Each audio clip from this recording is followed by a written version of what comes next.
모세를 통하여 이스라엘 자손을 출애굽시키신 하나님은 시내산에서 저들과 언약을 맺고 저들을 자기 백성으로 삼으셨습니다. 그리고 성막과 그 기구와 부속물을 만들도록 명하셨습니다. 또 십계명을 비롯하여 제사법과 각종 율법을 주셔서 이를 지키게 하셨습니다. 그리고 시내산에서 머문 지 약 10개월 보름 정도 지난 시점에서 이제는 이스라엘 자손을 가나안 땅으로 이끌고자 하십니다. 그런데 가나안 땅은 아브라함과 약속한 땅이고 또 그 후손에게 주시겠다라고 약속한 땅이지만 수백 년 전부터 소위 가나안 7 족속이 거주하고 있었습니다. 그러니 200만 명이나 되는 이스라엘 자손이 가나안 땅에 정착하기 위해서는 필연적으로 가나안 족속과의 전쟁이 불가피합니다. 이 전쟁은 하나님께서 오래 참으셨지만 저들의 죄악, 우상 숭배에 대한 공의의 심판이기도 또한 했습니다. 그러면 하나님께서 20세 이상 싸움에 나갈 만한 남자의 수를 각 지파별로 계수하라 명령하신 것은 바로 전쟁에 싸울 군대를 세우기 위함이었습니다. 지파별로 책임자 한 사람씩을 지명하신 것도 모세를 도와 지파별로 싸움에 나갈 20세 이상의 남자를 계수할 뿐 아니라 그렇게 해서 편성된 군대를 용솔하도록 하기 위함이었습니다. 12지파 중에서 20세 이상으로 싸움에 나갈 만한 남자의 총수는 60만 3,550명이었습니다. 그런데 이 싸움에 나갈 이스라엘 12지파는 야곱의 12 아들과 그 이름이 일치하지 않습니다. 레위 지파가 빠지고 요셉의 아들 므낫세와 에브라임 지파가 들어왔습니다. 이것은 여호와께서 모세에게 레위 지파는 계수하지 말 것을 명령하셨기 때문입니다. 너는 레위 지파만은 계수하지 말며 그들을 이스라엘 자손 계수 중에 넣지 말고. 왜 하나님께서 레위 지파는 군대에 편성하지 않은 것입니까? 저들만 특별 대우한 것입니까? 그렇지 않습니다. 레위 지파는 성막을 섬기도록 구별하셨기 때문입니다. 그들에게 증거의 성막과 그 모든 기구와 그 모든 부속품을 관리하게 하라. 하나님은 일찍이 모세를 통하여 성막과 그 기구와 부속물을 만들 것을 명령하셨습니다. 그리고 이스라엘 자손은 그 모든 성막과 기구와 부속물을 만들 물품들을 다 자원하여 가지고 왔습니다. 부살렐과 오홀리압을 중심으로 재주 있는 사람들은 그 물품들을 가지고 여호와의 명령대로 성막을 만들고 그 모든 기구와 부속품을 만들었습니다. 성막이 완성된 후 하나님은 아론과 그 아들들을 제사장으로 세웠는데 이제 이 제사장을 도와서 하나님을 섬길 자로 레위 지파를 지명하신 것입니다. 가나안 땅을 정복하는 전쟁도 중요하지만 하나님을 섬기는 것은 더욱 중요하다는 것입니다. 그런데 하나님이 이스라엘 자손에게 이러한 명령들을 내리시면서 원하시는 바가 있었습니다. 그것은 어떤 명령이든지 주어지는 대로 순종하는 것입니다. 12지파가 군대로 편성되어서 전쟁을 수행하는 일이나 또 레위 지파가 제사장을 도와서 성막에서 하나님을 섬기는 일이나 하나님이 명하신 대로 순종하기를 원하셨습니다. 하나님이 주신 명령에 순종하면 그것이 하나님께 기쁨이 되고 하나님께 영광이 되기 때문입니다. 그런데 레위 지파가 성막에서 하나님을 섬기는 일을 감당하게 된 계기가 있습니다. 이스라엘 자손이 하나님과 언약을 맺은 후에 모세는 하나님의 부르심을 받고 십계명이 새겨진 2 돌판을 받기 위하여 시내산으로 올라갑니다. 근데 시간이 지나도 모세가 내려오지 않자 이스라엘 자손이 마음이 조바심이 생깁니다. 그래서 아론을 협박해서 자신들이 섬길 금송아지를 만들어냅니다. 금송아지를 하나님으로 여기고 거기에 제사하고 섬기고 그리고 그 앞에서 음식을 먹었습니다. 시내산에서 내려오던 모세는 이 모습을 보고 대노하여 두 돌판을 던져 깨뜨렸습니다. 이 돌판을 받을 자격이 없다는 것이죠. 그리고 이스라엘 자손의 방제함으로 이렇게 외칩니다. 누구든지 여호와의 편에 있는 자는 내게로 나오라. 이때 레위 자손이 모세의 명에 따라 모세에게 다가갔습니다. 그리고 각기 허리에 칼을 차고 금송아지 숭배에 참여한 자들을 3,000명 가량 죽였습니다. 레위 자손은 비록 우상 숭배를 했지만 동족인 이스라엘 자손을 죽이는 이 하나님의 명령에 순종한 것입니다. 힘든 사명을 수행한 것이죠. 이에 모세가 레위 자손을 축복합니다. 각 사람이 자기의 아들과 자기의 형제를 쳤으니 오늘 여호와께 헌신하게 되었느니라. 그가 오늘 너희에게 복을 내리시리라. 모세는 레위 자손의 행동을 여호와께 헌신한 것으로 인정하고 축복했습니다. 이 모세의 축복은 이스라엘 역사에서 그대로 실현되었는데요, 본래 레위 지파는 야곱의 저주를 받은 지파입니다. 왜냐하면 시몬과 레위가 세겜 족속을 진멸하고 그 학살하는 일에 앞장섰기 때문이죠. 그래서 이스라엘 자손 중에 흩어지게 될 것이다 라는 이러한 저주를 받았는데, 하나님은 이 야곱의 저주가 실현되도록 하는 동시에 레위 자손의恩신을 받으셔서 이스라엘 12지파에 흩어져 살면서도 하나님을 섬기는 특권을 입게 하신 것입니다. 오늘 본문에서 여호와 하나님은 레위 지파가 감당할 일을 이렇게 말씀하십니다. 그들은 그 성막과 그 모든 기구를 운반하며 거기서 봉사하며 성막 주위에 진을 칠지며 성막을 운반할 때에는 레위인이 그것을 걷고 성막을 세울 때에는 레위인이 그것을 세울 것이요 외인이 가까이 오면 죽일지며. 레위 지파가 감당하는 일은 세 가지로 정리할 수 있습니다. 첫째로 레위 지파는 성막과 그 모든 기구를 운반하고 관리합니다. 성막은 성전과 다르게 고정식이 아니라 이동식 텐트입니다. 이스라엘 자손은 가나안 땅에 정착하기 전에는 늘 이동해야 됐기 때문에 성막도 이동해야 합니다. 그런데 이 성막과 그 모든 기구를 운반하는 일을 레위 지파가 담당한다는 것입니다.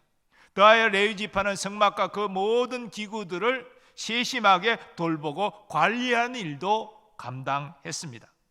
레위에게는 세 아들이 있었죠. 곶, 므라리, 게르손. 이 세 사람은 그 후손들이 이 성막과 기구를 운반하고 관리하는 일에 구분해서 역할을 감당했습니다. 민수기 3장 강해를 할 때에 이 부분은 자세히 다시 말씀을 드리겠습니다. 두 번째로 레위 지파는 성막을 세우고 정리합니다. 이스라엘 자손은 구름기둥 불기둥에 따라서 움직였습니다. 구름기둥 불기둥이 앞서 움직이면 따라서 행진합니다. 근데 멈추어 서면 그곳에서 유숙해야 합니다. 그러므로 구름기둥 불기둥이 멈출 때는 빨리 성막을 이스라엘 자손 가운데 위치해서 세워야 됩니다. 이 일을 레위 지파가 감당했습니다. 성막과 그 기구들을 운반하는 중에 구름기둥 불기둥이 멈춰서면 그 중앙 부위에 성막을 설치해야 한다는 것입니다. 그리고 구름기둥 불기둥이 또 움직이기 시작하면 빨리 그 모든 성막과 기구들을 정리해야 됩니다. 이처럼 성막을 세우고 정리하는 것은 제사장의 몫이 아니라 레위 지파의 몫이었습니다. 세 번째로 레위 지파는 성막에서 제사장을 도와 봉사합니다. 제사장의 주 임무는 제사를 집례하는 것이지요. 번제로부터 시작해서 소제, 화목제, 속죄제, 속건제, 이렇게 5가지 5대 제사를 주관하는 것이 제사장의 역할인데, 이 제사를 집례할 때 레위 사람들이 보조했다는 것입니다. 본래 제물은 제사장이 잡지만 제물이 양이 많으면 레위 지파 사람이 함께 제물을 잡게 됩니다. 또 소제물을 제사장이 다 일일이 만들 수 없기 때문에 레위 지파 사람들이 소제물을 이렇게 만들게 되지요. 성막 시대가 끝나고 성전 시대가 된 이후에는 이 레위 지파 사람들이 성전에서 찬양하는 일과 또 성전 문지기 사역을 감당하는 그 역할이 확대되었습니다. 이러한 레위 지파의 사역으로 인해서 레위 지파가 거주하는 위치도 12지파와 구분됩니다. 이스라엘 자손은 막사를 치되 그 진영별로 각각 그 진영과 군기 곁에 칠 것이나 레위인은 정거의 성막 사방에 진을 쳐서 이스라엘 자손의 회중에게 진노가 임하지 않게 할 것이라. 레위인은 정거의 장막에 대한 책임을 지킬지니라. 그림을 한번 올려주시죠. 여기 보면 레위인의 역할은 성막과 그 기와 부속물을 책임지는 것이기 때문에 성막을 한가운데 두고 성막을 둘러싸는 형태로 보호하게 됩니다. 그리고 그 바깥에 이스라엘 12지파가 각 진영별로 3지파씩 동서남북으로 진을 치게 되지요. 성막은 하나님이 임재하시는 거룩한 곳입니다. 하나님께서 어디에 임재하십니까? 지성소 언약궤 위에 임재하셔서 거기에서 이스라엘 만나시고 말씀하시지요.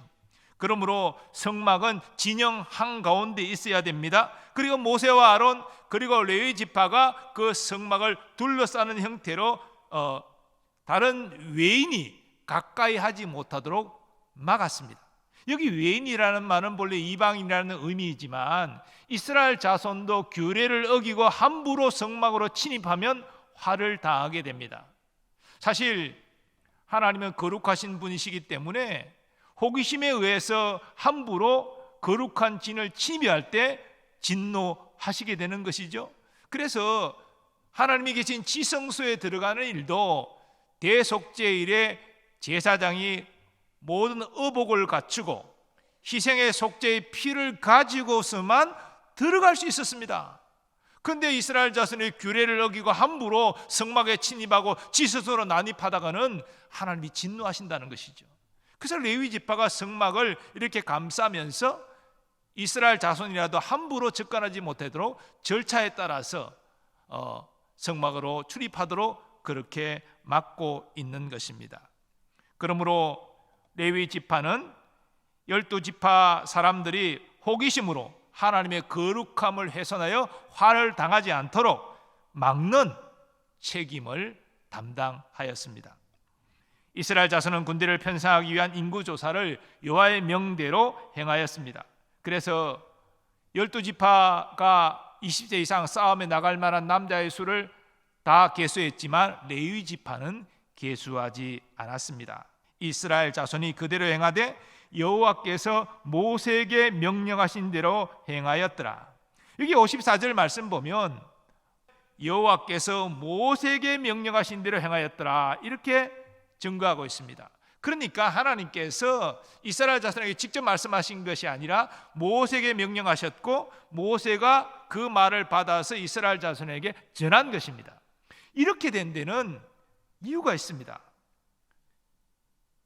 시내산에서 하나님께서 이스라엘 자손 가운데 강림하실 때에 시내산은 불타는 것 같았습니다. 화염 가운데 임재하신 것이죠. 그리고 우레와 번개와 나팔 소리를 듣고 연기가 솟아오르는 걸 보는 이스라엘 자손은 두려워 떨었습니다. 하나님의 임재 앞에 두려움을 느낀 것이지요. 그래서 모세에게 이렇게 호소합니다. 당신이 우리에게 말씀하소서 우리가 들으리이다. 하나님이 우리에게 말씀하시지 말게 하소서 우리가 죽을까 하나이다. 하나님께서 이스라엘 자손의 수준으로 맞추어서 자신을 나타내실 것인데 이스라엘 자손은 두려웠습니다. 하나님의 위대하심을 직접 얼굴을 대면하여 보지는 않았지만 그 임재의 모습들, 임재 가운데 나타나는 여러 가지 현상들, 우레와 번개와 또 나팔 소리와 화염이 쏟아오르고 연기가 나는 이런 모습을 보면서 두려워 떨었다는 것이죠. 그래서 하나님이 직접 우리에게 말씀하지 마시고 모세 당신을 통하여 당신이 하나님의 말을 우리에게 전해 주십시오 이렇게 호소했다는 것입니다. 그 이후로 이스라엘 자손은 모세의 말을 하나님의 말로 인정하고 순복했습니다.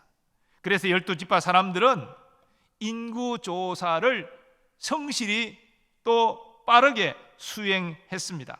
그리고 레위 지파도 하나님이 명하신 성막의 책임을 감당하기 위하여 준비하였습니다.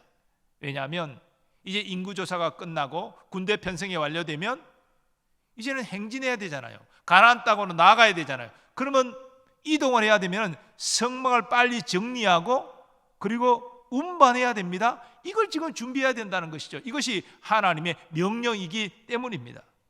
즉 모세는 모세대로, 아론은 아론대로 각자의 임무를 감당하고 또 12지파는 12지파대로 받은 명령을 수행하고 그리고 레위 지파는 레위 지파대로 자신의 역할을 성실히 감당하는 순종의 자세를 보였다는 것입니다. 하나님이 이런 순종을 기뻐하신다는 것이죠. 우리도 마찬가지입니다. 하나님은 제사보다 순종을 원하십니다. 우리가 많은 예배를 드리고 많은 봉사를 할지라도 순종하지 아니하면 하나님 기뻐하시지 않는다는 것입니다. 근데 우리가 순종을 할 때 오늘 본문을 통하여 확인하게 되는 것은 이해 득실을 따지거나 다른 사람과 비교하여 해서는 안 된다는 것입니다. 이해 득실을 따지지 않고 다른 사람과 비교하지 않고 하나님이 명하신 대로 순종하는 것이 하나님이 기뻐하시는 순종이라는 것입니다.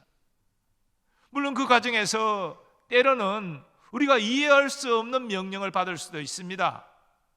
또 우리에게 별 이득이 되지 않을 것 같은 그런 명령을 받을 수도 있습니다. 사실 당시 12지파 입장에서 보면 얼마든지 의문을 품고 항변할 수도 있었습니다. 아니 하나님, 왜 우리만 전쟁을 치러야 됩니까? 전쟁이라는 것이 사람이 다칠 수도 있고 또 심하면 죽을 수도 있는 위험한 일인데 우리는 이 일을 감당해야 되고 레위 지파는 뭔데 전쟁터도 나가지 않고 이 장막에 남아서 하나님만 섬기고 이거 불공평한 것 아닙니까? 이렇게 따져 물을 수도 있는 것 아닙니까? 또 레위 지파의 입장에서 보면 왜 하나님 우리는 전쟁에 나가지 못합니까? 이 전쟁은 하나님과 함께 하시는 거룩한 전쟁인데 우리도 전쟁에 나가서 공을 세우고 싶습니다. 우리는 장막에 이렇게 머물고 있고 싶지 않습니다. 이렇게 또 말할 수 있는 것 아니겠어요? 근데 전혀 그런 항변이나 의문을 제기하지 않았습니다.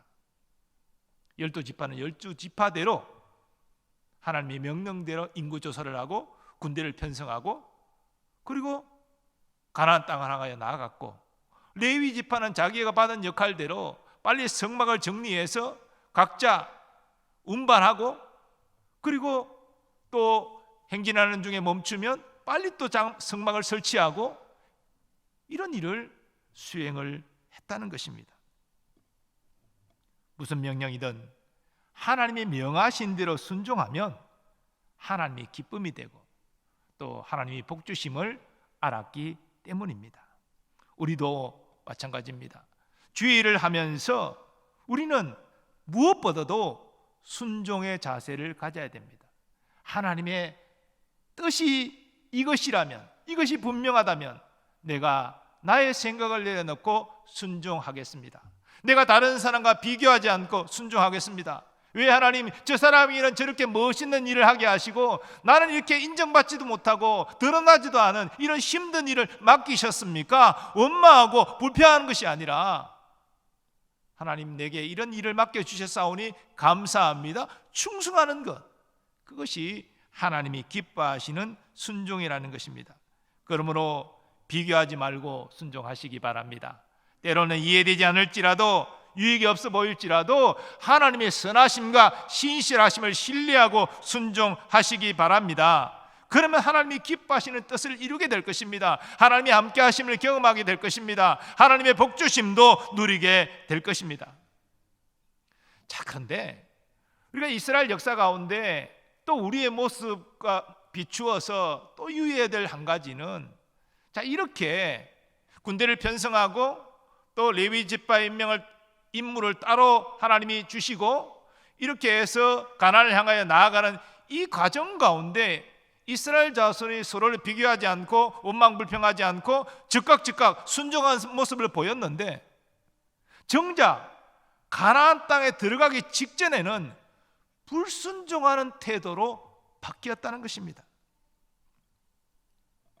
이스라엘 자손이 시내산을 출발해서 가나안 접경 남쪽인 가데스 바네아로 이르게 되지요. 이 가데스 바네아에서 바로 이제 가나안 땅으로 들어가면 됩니다. 근데 이스라엘 자손이 이렇게 모세에게 의견을 제시합니다. 우리가 바로 전쟁을 시작하는 것보다 정탐꾼을 보내서 그 땅의 상태와 또 그곳 사람들의 어떤 군사력과 이런 것들을 탐지하고 우리가 이를 근거로 해서 우리가 전쟁하면 좋겠습니다. 사실 상당히 합리적인 건의잖아요. 하나님도 이것을 수용해 주셔서 각 지파별로 12정탐꾼이 파견되게 됩니다. 그래서 이제 가나안 땅을 두루 다니고 정보를 취합해서 이제 이스라엘 자손에게 보고를 하는데, 여호수아와 갈렙 외에 10정탐꾼은 아주 부정적인 보고를 합니다. 우리가 두루 다니며 정탐한 땅은 그 거주민을 삼키는 땅이요, 거주민을 삼킨대요. 젖과 꿀이 흐르는 땅인데, 거기서 본 모든 백성은 신장이 장대한 자들이며 거기서 네피림 후손인 아낙 자손의 거인들을 보았나니 우리는 스스로 보기에도 메뚜기 같으니 그들이 보기에도 그와 같았을 것이니라. 스스로를 메뚜기 같다라고 비하하고 있습니다. 쉽게 말하면 우리는 가나안 거민의 상대가 안 된다, 우리는 이기지 못한다, 우리가 맞서 싸우면 우리는 다 전멸된다, 이런 얘기죠. 이 이스라엘 자손이 불순종으로 태도를 바꿉니다. 온 회중이 소리를 높여 부르짖으며 백성이 밤새도록 통곡하였더라. 이스라엘 자손이 다 모세와 아론을 원망하며 온 회중이 그들에게 이르되 우리가 애굽 땅에서 죽었거나 이 광야에서 죽었으면 좋았을 것을 어찌하여 여호와가 우리를 그 땅으로 인도하여 칼에 쓰러지게 하려 하는가? 우리 처자가 사로잡히리니 애굽으로 돌아가는 것이 낫지 아니하랴. 이에 서로 말하되 우리가 한 지휘관을 세우고 애굽으로 돌아가자 하매. 여러분, 이스라엘 자손은 시내산에서 위대하신 하나님을 목도한 사람들입니다. 그 하나님이 얼마나 두려웠으면 하나님이 직접 우리에게 말씀하지 말게 하시고 모세 당신이 하나님 말씀 우리에게 전해주세요 이렇게 호소했던 사람들입니다. 그래, 그런 여호와 하나님을 경험한 그들이었기 때문에 모세를 통하여 하나님이 주신 명령에 즉각 불순종하지 않고 순종했습니다. 그리고 시내산에서 이 가데스 바네아까지 오는 여정을 한번 생각해 보십시오. 앞에는 낮에는 구름 기둥이, 밤에는 불 기둥이 이스라엘 앞서 인도했습니다. 그리고 행진할 때는 이제 다음에 살펴보겠지만 제사장이 언약궤를 메고 이스라엘 백성 앞서서 그 구름 기둥, 불 기둥을 따라서 행진했습니다. 이런 구름 기둥, 불 기둥, 또 언약궤가 상징하는 바가 뭡니까? 하나님입니다. 하나님이 이스라엘 자손과 함께 하신다, 하나님이 앞서 저들을 인도하신다, 이 의미예요. 그리고 그들은 광야를 행진하는 동안 배고프지 않았습니다. 매일 만나가 내렸으니까요. 광야를 행진하는데 목마르지도 않았습니다. 필요하면 하나님이 물을 공급해 주셨으니까요. 이런 것을 경험한 이스라엘 자손인데 10명 정탐꾼의 부정적인 보고를 듣는 순간 하나님은 생각나지 않았습니다. 그저 전쟁에서 우리가 지게 되면 우리 처자가 다 사로잡히고 종이 되고 우리는 다 죽임을 당할 것이다, 이런 생각에 사로잡힌 것이죠. 하나님의 크신 은혜를 경험하고 하나님 위대하심을 경험한 저들이 부정적인 보고를 듣고 마음이 녹아내려 태도를 바꾼 것입니다. 이런 저들의 불순종은 대가를 치루었습니다. 하나님은 가나안 땅으로 들어갈 위치에 있던 저들을 다시 광야로 돌이키게 하셨습니다. 38년 이상을 광야에서 추가로 헤매게 하셔서 지금 20세 이상 계수된 모든 성인들을 다 광야에 쓰러져 죽게 하셨습니다. 대신 여호수아와 갈렙만, 그리고 출애굽을 할 때 아이들과 광야 40년 동안 출생한 자들, 즉 출애굽 2세대들만 가나안 땅에 들어갈 수 있게 하셨습니다. 모세도 한 번의 불순종 때문에 가나안 땅 못 들어갔잖아요. 출애굽 1세대들도 그 불순종으로 말미암아 광야에서 다 쓰러져 죽고 그리던 눈앞에 보이던 그 가나안 땅 들어가지 못했다는 것입니다. 여러분, 이런 이스라엘 자손의 이 모습을 통해서 우리 자신의 모습이 발견되지 않습니까? 우리는 정말 모든 것이 좋을 때는 내가 하나님 사랑합니다, 순종합니다, 충성봉사하겠습니다 이렇게 하다가 금방 뭔가 하나 맞지 않고 내 뜻대로 되지 않고 하나님이 내 기도 듣지 않는 것 같으면 우리는 그냥 불신앙으로 이렇게 태도를 바꾸는 것이 우리의 연약한 모습이 아닙니까? 하나님 우리를 관영하시고 다시 기회를 주시고 회개케 하시기 때문에 우리가 다시 기회가 주어지는 것이지, 이스라엘 자손처럼 광야로 가서 다 죽게 하신다면 우리는 소망이 없는 것 아니겠습니까? 이런 의미에서 우리는 레위기 26장 말씀이 참 진리임을 다시 한번 확인할 필요가 있습니다. 레위기 26장에서 하나님은 무엇을 말씀하십니까? 레위기에 쭉 율법을 말씀하시고 정리하면서 순종하는 자는 하나님의 복을 받지만 불순종하는 자는 하나님의 저주를 받는다, 이 결론이잖아요. 그러므로 우리는 하나님 말씀 앞에서 의심을 버려야 합니다. 하나님의 선하심을 신뢰하고 말씀 앞에 순종해야 됩니다. 하나님 내게 이것을 말씀하실 때는 감당할 수 있는 순종의 능력도 주실 것이다 믿고 우리는 그의 말씀을 따라가야 됩니다. 이것이 하나님이 기뻐하시는 믿음입니다. 오직 믿음으로 순종할 때 우리는 하나님께 영광 돌리고 하나님의 은혜와 복을 누릴 수 있는 것입니다. 신앙생활 복잡하지 않습니다. 하나님을 신뢰하고 그 말씀 앞에 순종할 때 우리는 하나님의 은혜와 복을 받는 거예요. 이게 성경에 말하는 바입니다. 그러므로 신명기 28장은 우리에게 결론의 말씀으로 다시 한번 새길 말씀입니다. 네가 네 하나님 여호와의 말씀을 삼가 듣고 네가 오늘 내게 명령하는 그의 모든 명령을 지켜 행하면 네 하나님 여호와께서 너를 세계 모든 민족 위에 뛰어나게 하실 것이라. 네가 네 하나님 여호와의 말씀을 청종하면 이 모든 복이 내게 임하며 내게 이르리니 성읍에서도 복을 받고 들에서도 복을 받을 것이며 내 몸의 자녀와 내 토지의 소산과 내 짐승의 새끼와 소와 양의 새끼가 복을 받을 것이며 내 강주리와 떡반죽 그릇이 복을 받을 것이며 내가 들어와도 복을 받고 나가도 복을 받을 것이니라. 사랑하는 여러분, 다른 사람과 비교하지 마십시오. 우리는 다 재능과 은사가 다릅니다. 또 믿음의 성숙 정도도 다릅니다. 하나님은 똑같은 순종과 충성을 요구하시는 것이 아닙니다. 여러분의 믿음의 분량 따라 최선 다하여 순종하면 되는 거예요. 한 달란트 맡았으면 한 달란트 남겨 충성하는 거예요. 그러나 5달란트라는 많은 능력을 가진 사람은 한 달란트만 남기면 안 돼요. 5달란트를 남겨야 되는 거예요. 그것이 하나님 보시는 순종의 기준입니다. 다른 사람은 이렇게 성도들에게 드러나는 이런 좋은 사명을 맡기시고 나는 이렇게 힘들고 어려운 일을 맡기십니까? 이렇게 비교하지 마세요. 하나님이 나만이 감당할 수 있으니까 이 힘든 일을 내게 맡겨주셨다. 이게 얼마나 나 귀한 일이냐.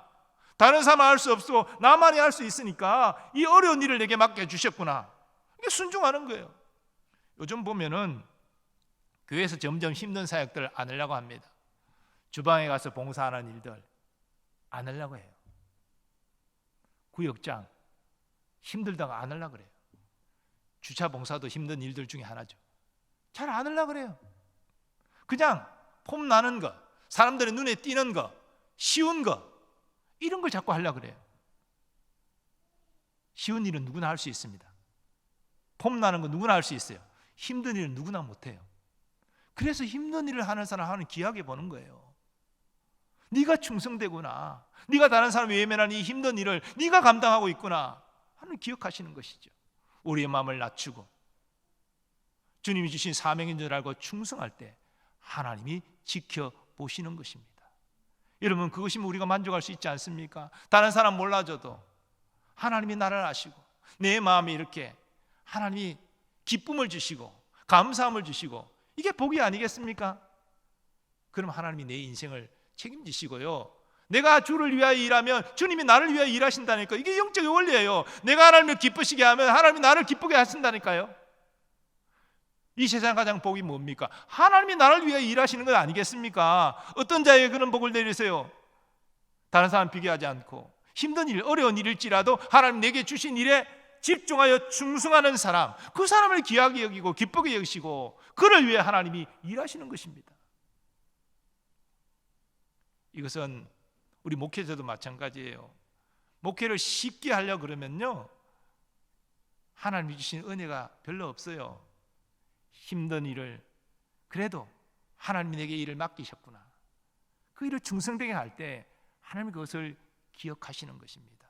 쉽게 대충 이렇게 하면은 그 하나님께 충성된 자를 인정 못 받아요. 우리 모든 주의를 감당할 원리가 그렇습니다.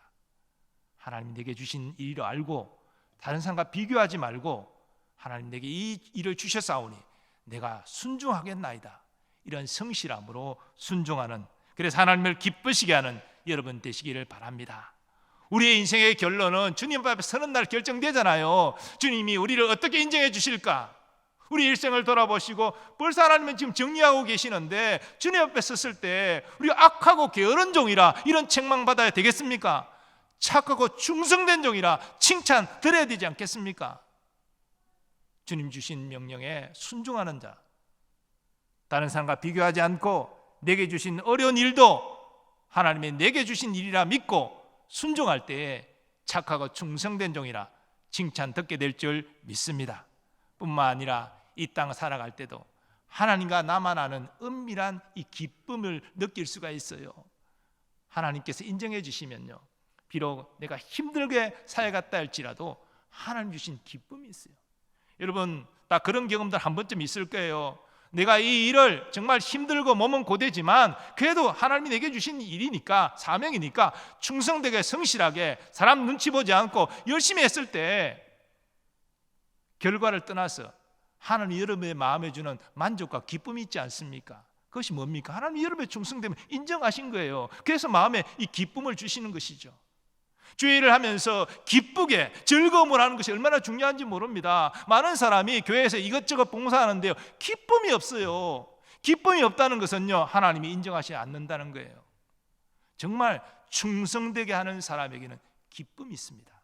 하나님이 함께 하시기 때문에, 그걸 인정해 주시기 때문에. 여러분 각자 받은 재능과 은사 따라서 주의 일을 감당할 때에 다른 사람과 비교하지 말고, 왜 나는 이렇게 힘든 일입니까? 원망 불평하지 말고 감사함으로 순종하여 하나님을 기쁘시게 하는 여러분 되시기를 예수님의 이름으로 축원합니다. 아버지 하나님, 오늘 말씀을 통하여서 그렇게 순종했던 이스라엘 자손이 변질되는 모습을 통해서 그 믿음의 연약함을 생각하며 우리 자신을 돌아보게 됩니다. 주여, 우리의 연약함을 불쌍히 여기시고 끝까지 충성할 수 있는 믿음을 다하여 주옵소서. 또 다른 사람과 비교하지 말고 주께서 내게 주신 사명, 그 사명의 자리를 떠나지 않고 끝까지 충성할 수 있는, 그래서 착하고 충성된 종이라 칭찬받는 우리 모두 되게 하여 주시옵소서. 예수님의 존귀하신 이름으로 기원하옵나이다. 아멘.